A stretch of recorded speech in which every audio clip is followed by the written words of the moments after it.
de ces clubs à faire en fait est de faire découvrir des acteurs économiques, que ce soit les entreprises, tout ce qui est autour de l'éducation comme ce soir à l'Institut universitaire américain, la culture ou le sport. Donc tous les mois on fait découvrir un lieu différent avec une thématique différente. Et on essaye d'adapter le lieu et la thématique. Et alors, comment vous sélectionnez les entreprises et quel est l'avantage pour ces entreprises qui viennent participer ? Alors, comment on les sélectionne ? Bien évidemment, on essaye de mettre en avant le plus possible nos adhérents, nos sympathisants ou nos partenaires, bien évidemment. Mais après, le but est de faire quand même du contenu et qui se renouvelle. Donc, on est là aussi pour faire découvrir des acteurs du territoire.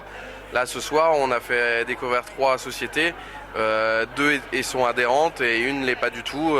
Voilà, le but aussi est de respecter la thématique et de faire découvrir des entreprises du Pays d'Aix. C'est notre but, mettre en avant les acteurs du territoire. Vous arrivez à tisser des liens entre les étudiants, par exemple américains, qui étaient présents ce soir et les entreprises que vous présentez ?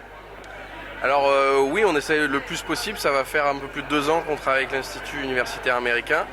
On a une commission qui s'appelle E3Cube chez nous qui s'occupe de tout ce qui est éducation. Et donc par rapport à cela et par rapport à l'Institut universitaire, en fait on fait des échanges. C'est-à-dire qu'il y a des entrepreneurs qui interviennent pendant les cours sur des thématiques soit d'entrepreneurs, soit sur les façons comment on travaille en France contrairement aux États-Unis, où là en l'occurrence sur le luxe c'est un des thèmes qu'ils abordent en ce moment. Et après, derrière, ces étudiants-là recherchent des stages.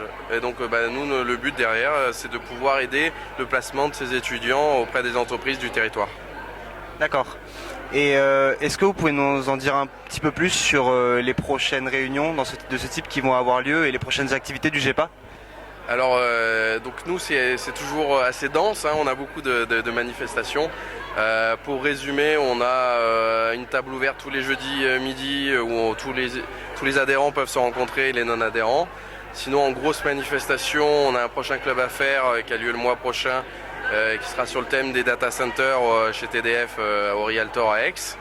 On va faire le 11 mars une manifestation PME internationale où on a 6 entreprises qui vont intervenir, notamment les Biscottes Roger. Qui vont décrire ce qui est important et ce qu'apporte l'international à petite ou grande échelle. Et surtout, ce qui s'approche pour nous, c'est les talents du Pays d'Aix. On va faire la 10e édition, on a fêté les 10 ans l'an passé, ce sera la 10e édition le 28 mai au Pasino, où on reçoit 600 entrepreneurs. Et là, on aura déjà comme journaliste star Olivier Mazerolles qui fera l'animation de la soirée.